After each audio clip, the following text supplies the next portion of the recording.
మన ధ్యానాంశము the promise of guidance, మార్గదర్శక వాగ్దానం అనే ఈ అంశాన్ని గురించి దేవుని వాక్యాన్ని మనం వినబోతున్నాం. 2వ పేతురు పత్రిక 3వ అధ్యాయము 8-9 వచనాలు.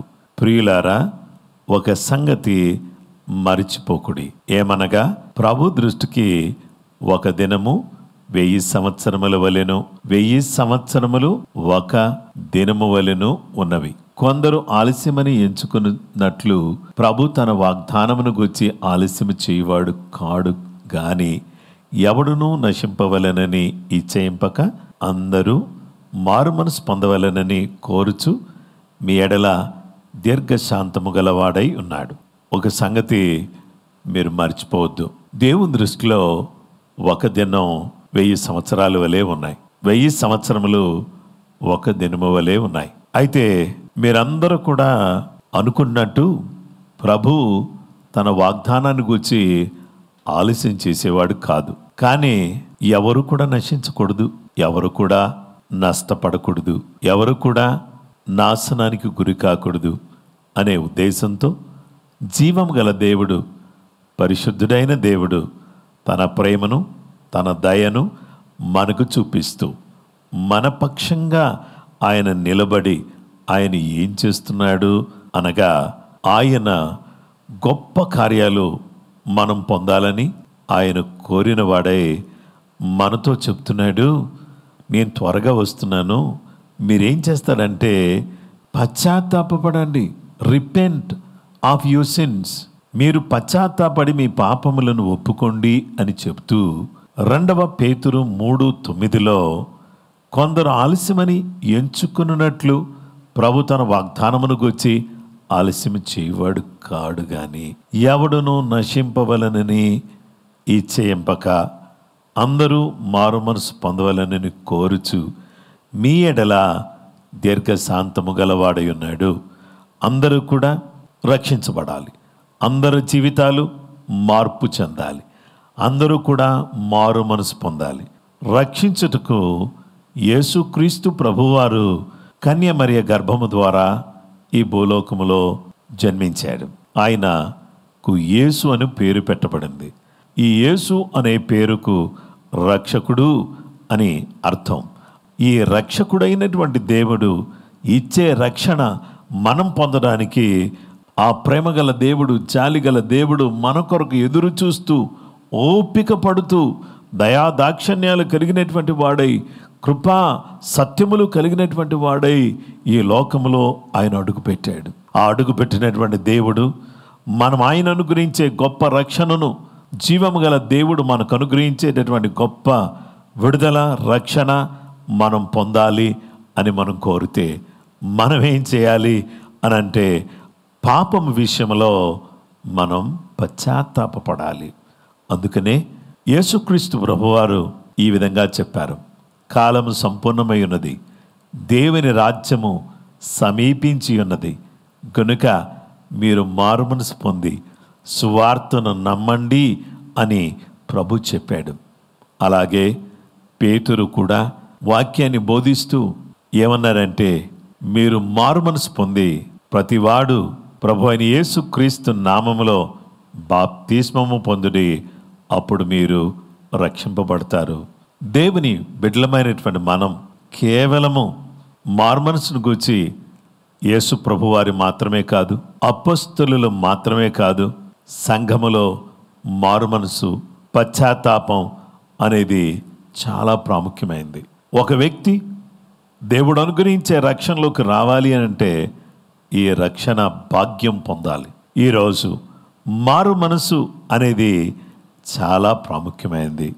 కాబట్టి మీ జీవితంలో, మన జీవితాల్లో, ఎవరి జీవితంలో ఏ విధమైనటువంటి దుర్మార్గత ఉన్నా, పాపం ఉన్నా, దేవునికి అయిష్టమైన జీవితం మనలో ఉన్నా, మనం ఆ పాపాన్ని ఒప్పుకుని విడిచిపెట్టేవారిగా, దేవుని కొరకు ప్రియమైన వారిగా జీవిస్తూ మనం బ్రతికేటటువంటి వారిగా మనం ఉండాలని దేవుడు తన యొక్క వాక్యం ద్వారా మనతో మాట్లాడుతూ వస్తున్నాడు.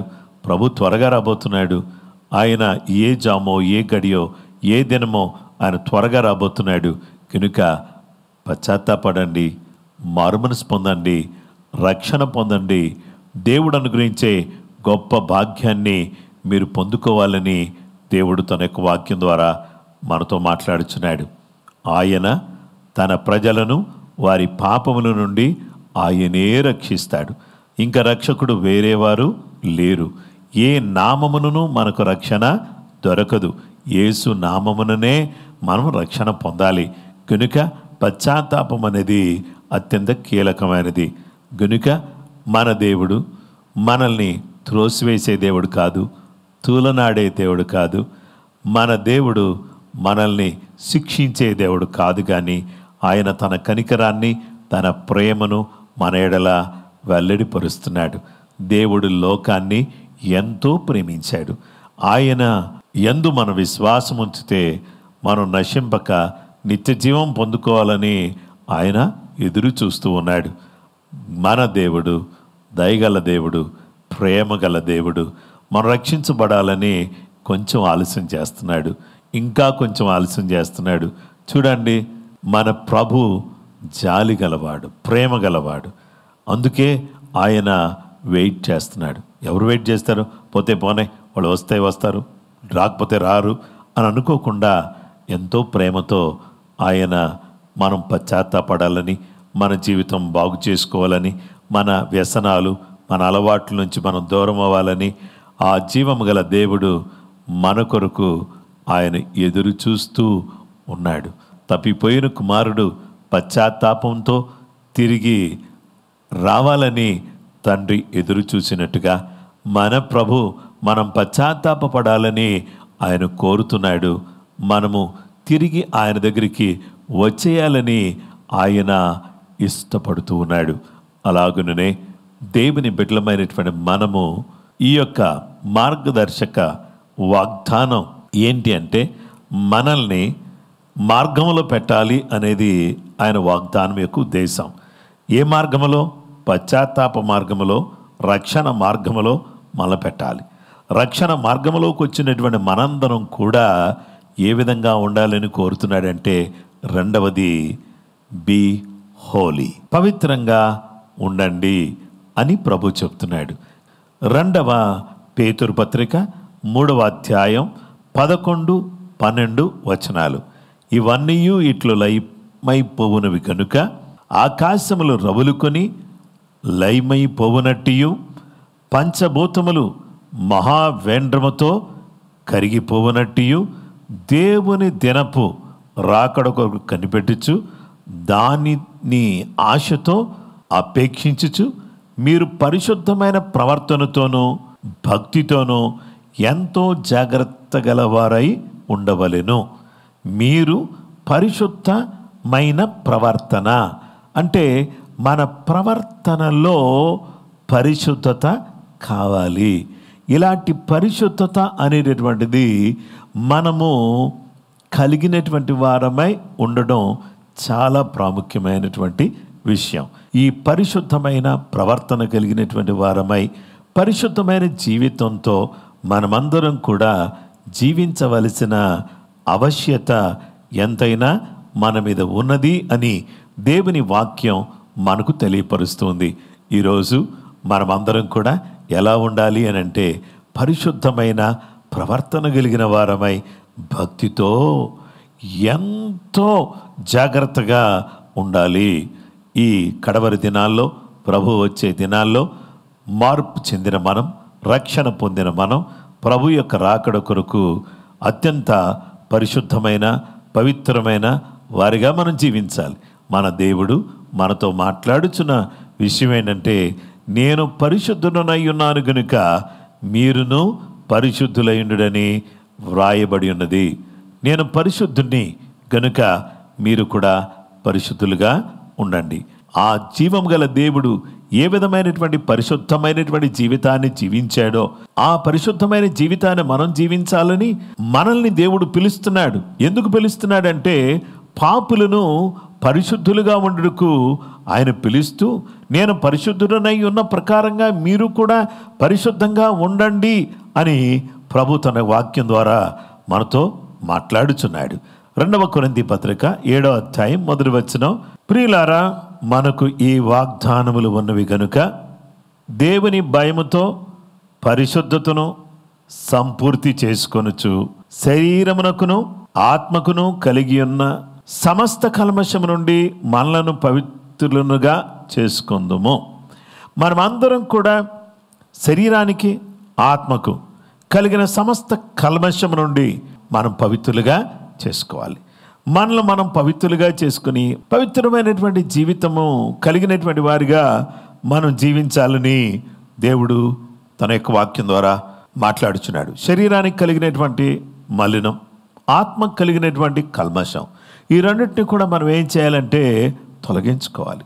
ఆ జీవం గల దేవుడు మనకు చెప్తున్నటువంటి మాట ఏంటంటే, మొదటి యోహాను పత్రిక 3వ అధ్యాయం 3వ వచనంలో, ఆయన యందు ఈ నిరీక్షణ పెట్టుకున్న ప్రతివాడును ఆయన పవిత్రుడై ఉన్నట్టుగా తను పవిత్రుడిగా చేసుకున్నాను. ఆయన పవిత్రుడుగా ఉన్నాడు, మనం కూడా పవిత్రులనుగా మనం చేసుకోవాలి. ప్రభు రాకడలో ఆయన కోరేది ఏంటంటే పరిశుద్ధత. కాబట్టి ప్రభు రాకడ సమయంలో మార్గదర్శక వాగ్దానం చేసే పని ఏంటంటే మనల్ని రక్షణలోనికి నడిపించుచున్నది, పశ్చాత్తాపములోనికి నడిపిస్తుంది, ఆ తరువాత మనల్ని పరిశుద్ధతలోనికి నడిపిస్తుంది.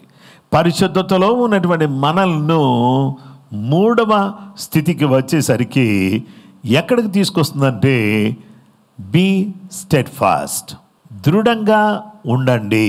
ప్రభు త్వరగా రాబోతున్నాడు, దృఢంగా ఉండండి. 2వ పేతురు పత్రిక 3వ అధ్యాయం 11 నుండి 13 వచనాలు, ప్రియులారా, వీటి కొరకు మీరు కనిపెట్టువారు గనుక శాంతము గలవారై ఆయన దృష్టికి నిష్కళంకులుగాను నిందారహితులుగాను కనబడినట్లు జాగ్రత్త పడుడి. మరియు మన ప్రభు యొక్క దీర్ఘశాంతము రక్షణార్థమైనదని ఎంచుకునుడి. అలాగూ మన ప్రియ సహోదరుడైన పౌలు కూడా తనకు అనుగ్రహింపబడిన జ్ఞానము చొప్పున మీకు వ్రాసి ఉన్నాడు. పౌలు రాశాడు మీరు స్థిరంగా ఉండాలని. అలాగే నేను చెప్తున్నాను, మీరు మనము స్థిరంగా ఉండాలి అని కోరుకుంటున్నాడు పేతురు. దేవుని వాక్యాన్ని మనం గమనించినట్లయితే ఇక్కడ ప్రభు రాబోతున్నాడు, మనం స్థిరంగా ఉండాలి, దృఢంగా ఉండాలి. ఎవరు స్థిరంగా ఉంటారో మనం గమనించినట్లయితే, ఎవరైతే క్రీస్తు అనే బండ మీద నిలిచి ఉంటారో వాళ్ళు స్థిరంగా ఉంటారు. బురదలో ఉన్నవారు స్థిరంగా ఉండలేరు, బురదలో ఉన్నవారు జారిపోతూ ఉంటారు. కానీ ఎవరైతే యేసుక్రీస్తు అనే బండ మీదకి వస్తారో వాళ్ళు స్థిరంగా, వాళ్ళు దృఢంగా, వాళ్ళు బలంగా ఉంటారు. క్రీస్తునందు మీ ప్రయాసము వ్యర్థము కాదని ఎరిగి స్థిరులను కదలిని వారును ప్రభు కార్యాభివృద్ధి యందు ఎప్పటికీ ఆసక్తులునై ఉండండి అని వాక్యం సెలవిస్తుంది. గనుక ఈ సందర్భంలో మనమందరం కూడా ప్రభునందు స్థిరమైన వారిగా మనం ఉండాలని దేవుడు ఏం చేస్తున్నాడంటే, తన యొక్క కృపను బట్టి కొందరు అపొస్తలులుగాను, అలాగునే ప్రవక్తలుగాను, సువార్థికులుగాను, కాపర్లుగాను, ఉపదేశకులుగాను దేవుడు తన సంఘానికి 5 విధములైన పరిచర్యలు ఇచ్చి, ఆ 5 విధాలైన పరిచర్యలను ఉపయోగించడం ద్వారా అపోస్తలిక పరిచర్య, ప్రవక్త పరిచర్య, సువార్థిక పరిచర్య, కాపరి పరిచర్య, ఉపదేశకుని పరిచర్య, ఈ 5 విధాలైనటువంటి పరిచర్యలు చేస్తూ ఆ 5 విధాలైన పరిచర్యలను సంఘానికి అందిస్తూ సంఘములో ఉన్నటువంటి ప్రతి వ్యక్తి కూడా జారిపోయేవాడిగా, తొలగిపోయేవాడిగా, పడిపోయేవాడిగా కాకుండా దేవుని యొక్క వాక్యము అనేటటువంటి దాన్ని స్పష్టంగా వివరిస్తూ మనమందరం కూడా దృఢంగా, స్థిరంగా ప్రభువులో నిలిచిన వారిగా ఉండాలని ఆయన కోరుతున్నాడు. మనమందరం కూడా క్రీస్తు అనే బండ మీద ఉంటే స్థిరంగా ఉంటాం. ప్రభు యొక్క ఆత్మచేత నింపబడిన వారమైతే మనం స్థిరంగా ఉంటాం. ప్రభుతో సహవాసము చేసేవారమైతే మనం దృఢంగా, స్థిరంగా ఉంటాం. కాబట్టి ఎప్పుడైతే మనం దృఢంగా, స్థిరంగా ప్రభు సన్నిధిలో మనం ఎదుగుతూ ఉంటామో అప్పుడు ఈ స్థిరమైనటువంటి విధానములో నిలిచినటువంటి మన బ్రతుకుల్లో ఆయన చేసేటటువంటి అత్యంత ప్రాముఖ్యమైనటువంటి పని ఏంటంటే ఆయన దగ్గర మనం స్థిరంగా ఉన్నప్పుడు, ఆయన దగ్గర మనం నమ్మకంగా ఉన్నప్పుడు, ఆయన దగ్గర మనం యథార్థంగా ఉన్నప్పుడు, ఆయన దగ్గర మనము నిలిచినప్పుడు మనం ఎలా ఉంటామంటే స్థిరంగా ఉంటాం. మనం అస్థిరులం, కానీ ప్రభు స్థిరుడు. మన దినములు స్థిరమైనవి కాదు, మన మనసు స్థిరమైంది కాదు, మన మాట స్థిరమైంది కాదు. మన ప్రభు స్థిరమైన వాడు, ఆయన మాట స్థిరమైనది, ఆయన యొక్క సన్నిధి స్థిరమైనది. ఆ స్థిరమైన దేవునితో అస్థిరులమైన మనము కలపబడినటువంటి వారమైతే మనం దృఢంగా ఉంటాం, మనం బలంగా ఉంటాం, మనం శక్తివంతులుగా ఉంటాం. క్రీస్తు యొక్క కార్యాలలో మనం ఎప్పటికీ ఆసక్తులమునై ఉంటాం. అలాగే ప్రభువుకు ప్రియమైన వారిగా, దగ్గరగా జీవించగలిగిన వారిగా, ఏ విధమైనటువంటి కల్మషము లేకుండా పవిత్రమైన పరిశుద్ధమైన వ్యక్తిగత జీవితాన్ని కలిగినటువంటి వారమై మనము దేవుని సన్నిధిలో వర్ధిల్లుతూ ఉండేటటువంటి అవకాశం సర్వశక్తి కలిగినటువంటి దేవుడు మనకు దయచేస్తూ ఉన్నాడు. మొదటి తెస్సలోనీయులకు రాసిన పత్రిక 5వ అధ్యాయం 23వ వచనాన్ని మనం చూద్దాం. సమాధానకర్తయగు దేవుడే మిమ్మును సంపూర్ణముగా పరిశుద్ధపరచునుగాక, మీ ఆత్మయు జీవమును శరీరమును మన ప్రభు అయిన యేసుక్రీస్తు రాకడయందు నిందారహితముగాను సంపూర్ణముగాను ఉండునట్లు కాపాడునుగాక. దేవుని వాక్యాన్ని మనం చూస్తే చూడండి, సమాధానకర్తయగు దేవుడే మిమ్మల్ని సంపూర్ణముగా పరిశుద్ధపరచునుగాక. మనందరినీ కూడా సంపూర్ణంగా పరిశుద్ధపరిచి మనమందరం కూడా పరిశుద్ధపరచబడిన వారమై మన యొక్క ఆత్మ జీవము శరీరము పరిశుద్ధమైనటువంటిదిగా ఉంటూ ప్రభు యొక్క రాకడయందు మనమందరం కూడా నిందారహితులుగాను సంపూర్ణులుగాను మనం కాపాడబడవలెనని దేవుడు తన యొక్క వాక్యం ద్వారా మనతో మాట్లాడుచున్నాడు. ద ప్రామిస్ ఆఫ్ గైడెన్స్ అనే ఈ అంశాన్ని గురించి మనము వాక్యాన్ని వింటూ ఉన్నాం. మార్గదర్శక వాగ్దానం. ఈ వాగ్దానంలో ప్రభు త్వరగా రాబోతున్నాడు అనేది ఈ వాగ్దానం యొక్క సారాంశం. ఈ త్వరగా ప్రభు రాబోతున్నాడు కాబట్టి మనమందరం కూడా ఈ మార్గదర్శక వాగ్దానం చెప్పే మాట ఏంటంటే మారు మనసు పొందండి. సో రిపెంట్, మీరు మారు మనసు పొందండి, పశ్చాత్తాపపడండి. దేవుని వాక్యాన్ని మనం చూస్తే ఈరోజు మనం గమనించాల్సిన విషయం ఏంటంటే ప్రభు రావడానికి నేను పశ్చాత్తాపడడానికి ఏంటండి అంటే ఆయన ఆలస్యం చేస్తున్నాడు.